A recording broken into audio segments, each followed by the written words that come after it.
सभी को नमस्कार। आप सभी का वेलकम है आपके अपने परिवार एडुपथ क्लासेस के एजुकेशनल डिजिटल प्लेटफॉर्म पे। मैं आपका अपना रवि आचार्य आप सभी का वेलकम करता हूं तहे दिल से। कैसे आप सभी अच्छे होंगे, बढ़िया होंगे और ज़बरदस्त होंगे।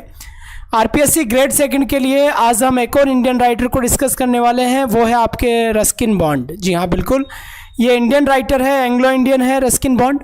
इन्होंने साहित्य के क्षेत्र में, लिटरेचर के फील्ड में काफ़ी कुछ इन्होंने काम किया है। हिंदी, उर्दू और इंग्लिश ऐसी कई लैंग्वेजेस में इन्होंने लिखा है। तो कहीं ना कहीं ये एक काफ़ी प्रोमिनेंट आपके पोइट रहे हुए हैं, इंडियन राइटर रहे हुए हैं। इन्होंने फिक्शन, नॉन फिक्शन ये सब भी इन्होंने लिखा है। देखो, सबसे पहले अगर मैं बात करूँ आपके लेकर कि जो रस्किन बॉन्ड थे, रस्किन बॉन्ड का जन्म कहाँ पर हुआ था, अगर हम इसकी बात करते हैं, यहाँ लिख देता हूँ मैं रस्किन बॉन्ड। ठीक है, रस्किन बॉन्ड। इससे पहले वाले वीडियो में भी हालांकि मैंने आपको बहुत कुछ बता दिया था, फिर भी मैं यहाँ पर आपको और बताने की कोशिश करूँगा। इनका जो बर्थ हुआ था, इनका बर्थ कहाँ हुआ था भाई? इनका बर्थ हुआ था 19 मई 1934। 19 मई 1934 में इनका बर्थ हुआ था। पहली बात तो ये कहाँ पर हुआ था, तो देखिए हिमाचल प्रदेश का एक गांव था कसौली।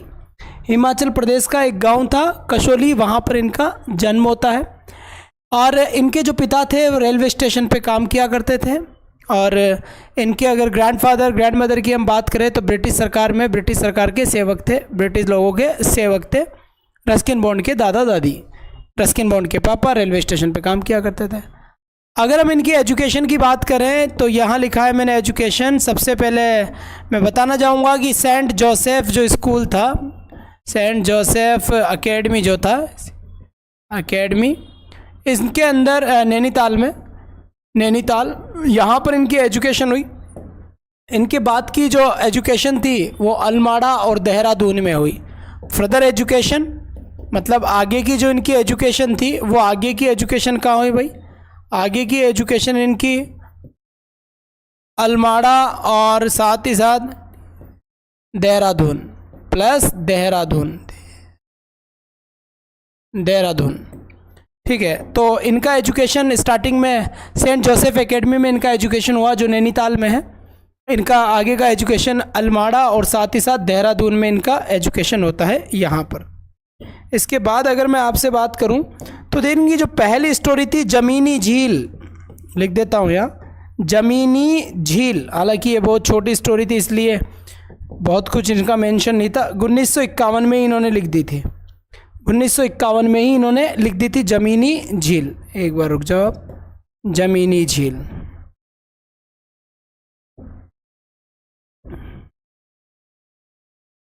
जमीनी झील इन्होंने कहाँ कर दी थी? 1951 में इन्होंने लिख दी थी। स्टोरी का नाम है इनका, है ना, स्टोरी। अगर ऑप्शन में ये हो तो ध्यान रखना, स्टोरी थी इनकी जमीनी झील जो इन्होंने 1951 में लिख दी थी।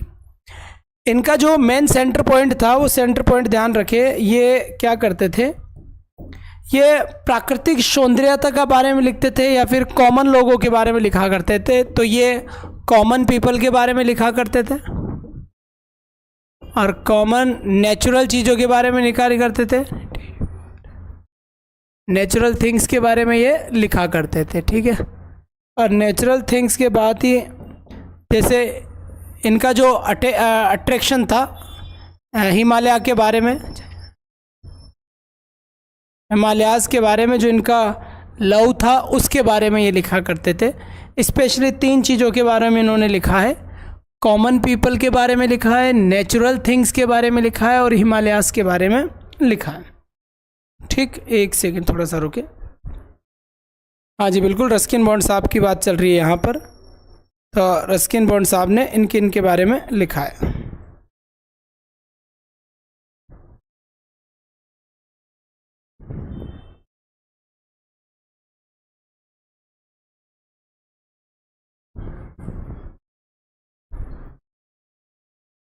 चलो साहब, इसके बाद फिर बढ़ते हैं हम थोड़ा सा आगे।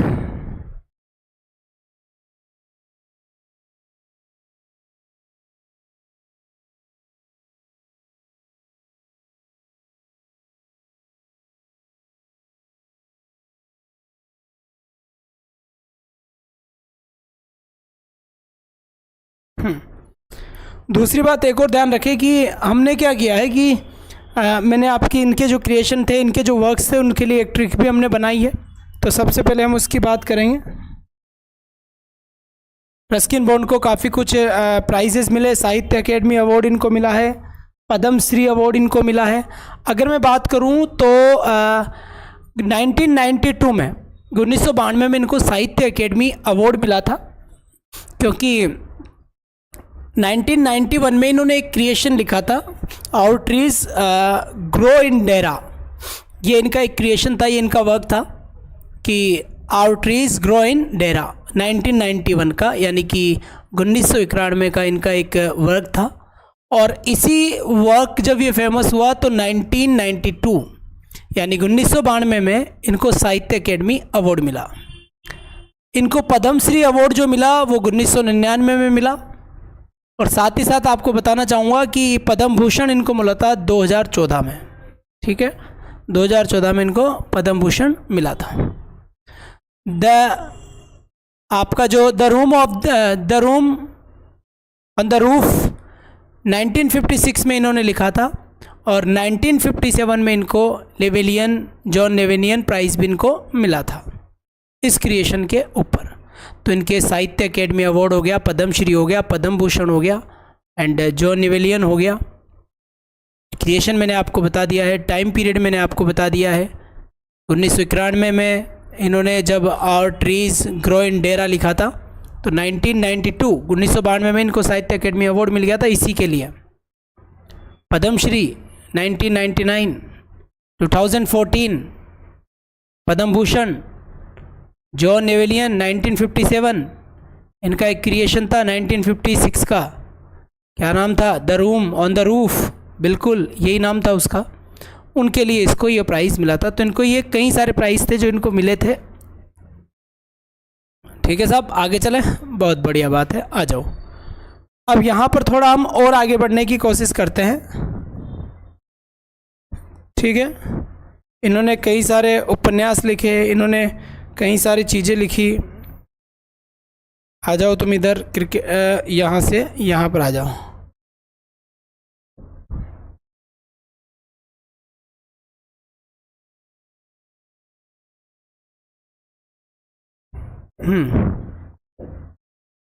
सबसे पहले इसकी हम बात करते हैं। ये ट्रिक मैंने आपको पहले कल बता दी थी। इसमें काफ़ी कुछ प्राइस है और काफ़ी कुछ, एक ही स्लाइड के ऊपर बहुत कुछ है। यहाँ पर रेगुलर क्लास अपनी 3:15 के आसपास चलती है, 3:15 से 3:20 सेकंड ग्रेड के लिए।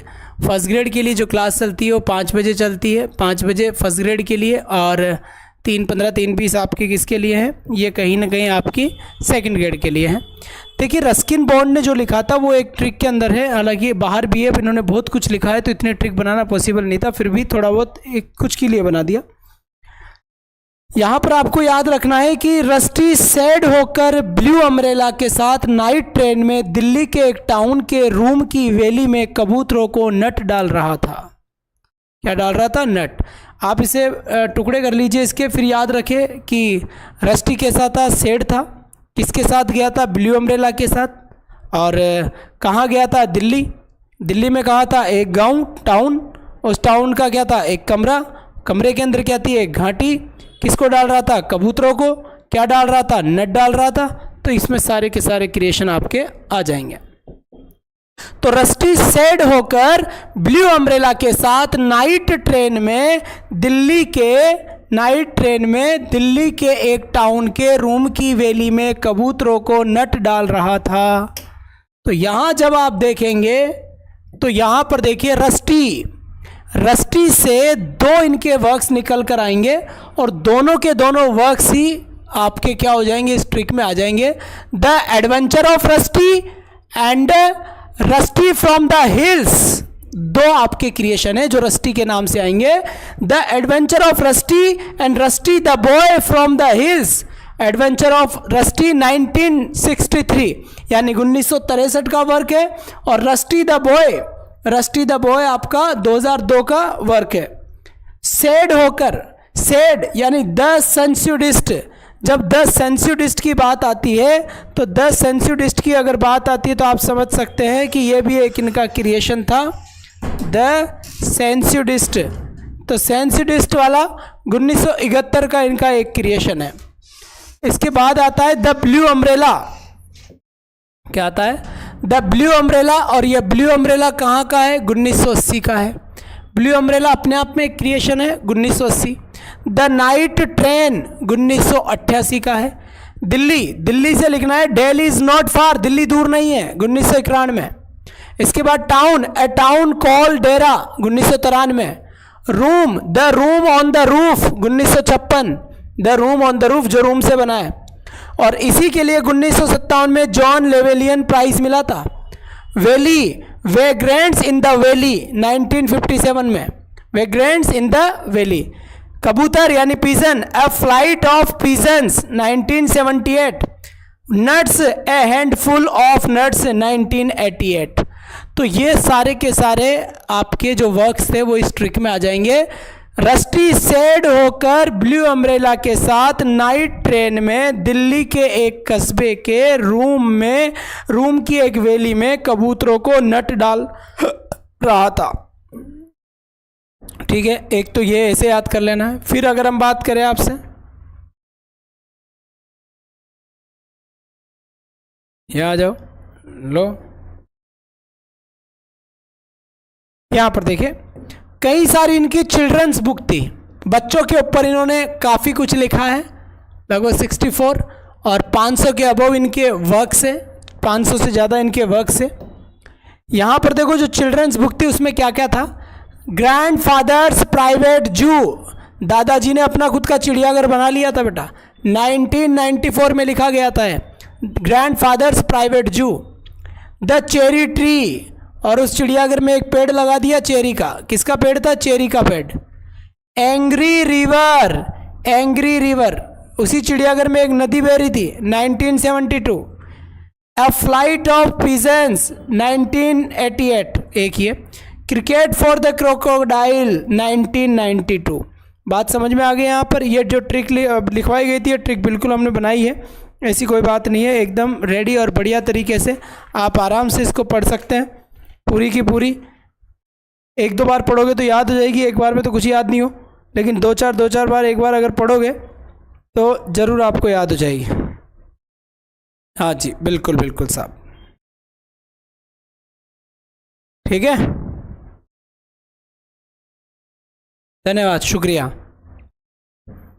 ठीक, यहाँ तक की बात क्लियर हो गई। तो grandfather's private zoo, the cherry tree, angry river, a flight of pigeons, cricket for the crocodile. और साथ ही साथ यहाँ पर अगर मैं आपसे बात करूँ अगर, तो मैं थोड़ी और बात यहाँ करना चाहूँगा। इन्होंने कई सारे नॉन फिक्शन भी लिखे। नॉन फिक्शन क्या क्या लिखा, देखो सबसे पहले इन्होंने लिखा rain in the mountains, notes from the Himalayas. जो फ्रॉम द हिमालयाज था 1980, उसके अंदर उससे लिया गया है notes, rain in the mountain कर नॉन फिक्शन था ये इनका, रेन इन द माउंटेन। देखो ये हिमालय के लिए बारे में लिखना, पर्वतों के बारे में लिखना, जब भी एग्जाम में कुछ आ जाए तो रस्किन बॉन्ड आंसर कर देना, क्योंकि ये पर्वतों के बारे में यही लिखते थे एक, ठीक है। तो जो पर्वतों के बारे में लिखा करते थे वो यही करते थे। देखिए आप रेगुलर पढ़ने तो आओ, पहले आप रेगुलर आते नहीं है, ये तीसरा चौथा राइटर चल रहा है, 3:20 3:25 तक क्लास हो जाती है, 3:20 तक आपको इवेंट लगाओ मिल जाए यानी क्लास होती है। आप सब्सक्राइब करके बेल आइकन दबा के रखा करें ताकि आपके पास नोटिफिकेशन पहुंच जाए क्लास का, जब भी स्टार्ट हो, थोड़ा बहुत लेट सेट हो जाते हैं, आप वो रेडी रखा करें, तभी तो आपके पास पूछेगा वहाँ पर। आप रखते नहीं, पता ही नहीं चलता आपको कब क्लास है क्या नहीं है, तो ऐसे आइडिया होगा ही नहीं आपको कभी भी, ठीक है। तो आप थोड़ा सा ये ध्यान रखें तो ज़्यादा ठीक रहेगा। चलिए अब यहाँ पर फिर देखिए आगे बढ़ते हैं। भूतों का मौसम आ गया। अ सीजन ऑफ घोस्ट, भूतों का सीजन 1991 में लिखा गया है। A book of simple living, brief notes from the hills 2015। A lamp it leaves from A journal 2004। The India love 1993 में लिखा है। लैंडवेयर डेज अ राइटर्स जर्नल 2002। इनको तो खैर याद करने की ज़रूरत नहीं है, मैंने आपको जो ट्रिक हर, यहाँ से ध्यान रखिए कि मैंने आपको हर कोई सा भी राइटर है उसकी ट्रिक ज़रूर बनाई है, चाहे छोटी सही, ज़्यादा सही, बड़ी सही, पर ज़रूर मैंने उसकी कोई ना कोई ट्रिक ज़रूर आपके लिए बनाई है। तो आप उस ट्रिक को याद कर ले, बहुत कुछ याद हो जाएगा, और इसकी प्लेलिस्ट में बनवा दूंगा। बात समझ में आ गई?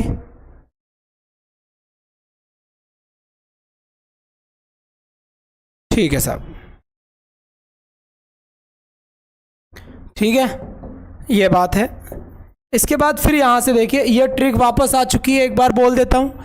रस्टी सेड होकर ब्लू अम्ब्रेला के साथ नाइट ट्रेन में दिल्ली के एक टाउन के रूम की वेली में कबूतरों को नट डाल रहा था। इसमें ये सारी की सारी चीज़ें क्लियर हो जाएगी आपके। इसके बाद यहाँ से आ जाइए आप, ये क्या कहता है, देखिए इनका एक क्रिएशन था, our trees still grow in Dehra. ये मैंने अभी अभी आपको बताया था, our trees still grow in Dehra. 1991 का ये क्रिएशन था। साहित्य अकेडमी अवार्ड मिला है इसके लिए इनको 1992 में। कब मिला है? 1992 में। पद्मश्री अवार्ड कब मिला है इनको? 1999 में पद्मश्री अवार्ड मिला है। पद्म भूषण कब मिला है इनको? 2014 में इनको पद्म भूषण मिला है। अब यहाँ पर देखिए एक चीज़ है अनटचेबल को लेकर। अनटचेबल नाम के अपने पास 2 वर्क आते हैं। सबसे पहले अगर मैं बात करूं अनटचेबल, तो अनटचेबल रस्किन बॉन्ड के जीवन की पहली स्टोरी है। जमीनी झील तो है ही सही 1951 में, पर 1951 में जमीनी झील, पर उसको इतना कंसिडर नहीं किया गया। जो पहली है वो अनटचेबल है। अनटचेबल 1951 में इन्होंने लिखी है और 16 साल की उम्र थी इनकी जब इन्होंने लिखा था अनटचेबल फर्स्ट स्टोरी। लेकिन अनटचेबली मुल्क राज आनंद को लेकर अगर मैं आपसे बात करूं तो अनटचेबल मुल्क राज आनंद का पहला नॉवल है। ये नॉवल भी है और स्टोरी भी है। स्टोरी रस्किन बॉन्ड ने लिखी थी अनटचेबल के नाम से और नॉवल लिखा था मुल्क राज आनंद ने। दोनों ही अपने सिलेबस में है आरपीएससी के में, ये भी आप ध्यान रखें। तो उन्होंने लिखा था अपना पहला नॉवल अनटचेबल 1935 यानी कि 1935। कब लिखा था? 1935। और इन्होंने अपनी स्टोरी कब लिखी थी? 1951। 16 साल की उम्र में इन्होंने अपनी स्टोरी लिख दी थी। तो एक फर्स्ट नॉवल था और एक फर्स्ट स्टोरी थी। जो फर्स्ट स्टोरी थी वो रस्किन बॉन्ड की थी और जो फर्स्ट नॉवल था वो मुल्क राज आनंद का था। ठीक है साहब, यहाँ तक की बात मेरे ख्याल से आपके समझ में आ गई होगी। ठीक, तो कल हम एक नए राइटर को देखेंगे। अब एक नई ट्रिक के साथ 3-20 इवेंट लगा हुआ मिल जाएगा। लगभग मैंने ऑलमोस्ट राइटर करवा दिए हैं, बाकी के जो बचे हैं वो मैं आपको धीरे धीरे करवा दूंगा। 5 बजे फर्स्ट ग्रेड की क्लास होती है, तो जैसी आपको जो भी लेनी है ये ध्यान रखें। ग्रेड सेकंड के ग्रुप में ऐड होने के लिए अगर कोई नहीं है तो इस नंबर पे मैसेज कर दें कि सर हमें ग्रेड सेकंड की तैयारी कर रहे हैं उसके इंग्लिश के ग्रुप में ऐड कर दीजिए, या ग्रेड फर्स्ट की तैयारी कर रहे हैं उसके इंग्लिश के ग्रुप में ऐड कर दीजिए। तो यहाँ से इस नंबर पे आप स्क्रीनशॉट लेकर रख लें और फिर बाद में मुझे मैसेज कर दें, आपको ग्रुप में ऐड कर दिया जाएगा। क्योंकि जब भी मैं क्लास लेता हूँ तो मैं शेयर करता हूँ क्लास को। तो अभी के लिए तो बस इतना ही। That's all for today. Thanks for watching. Bye bye guys, take care, thank you.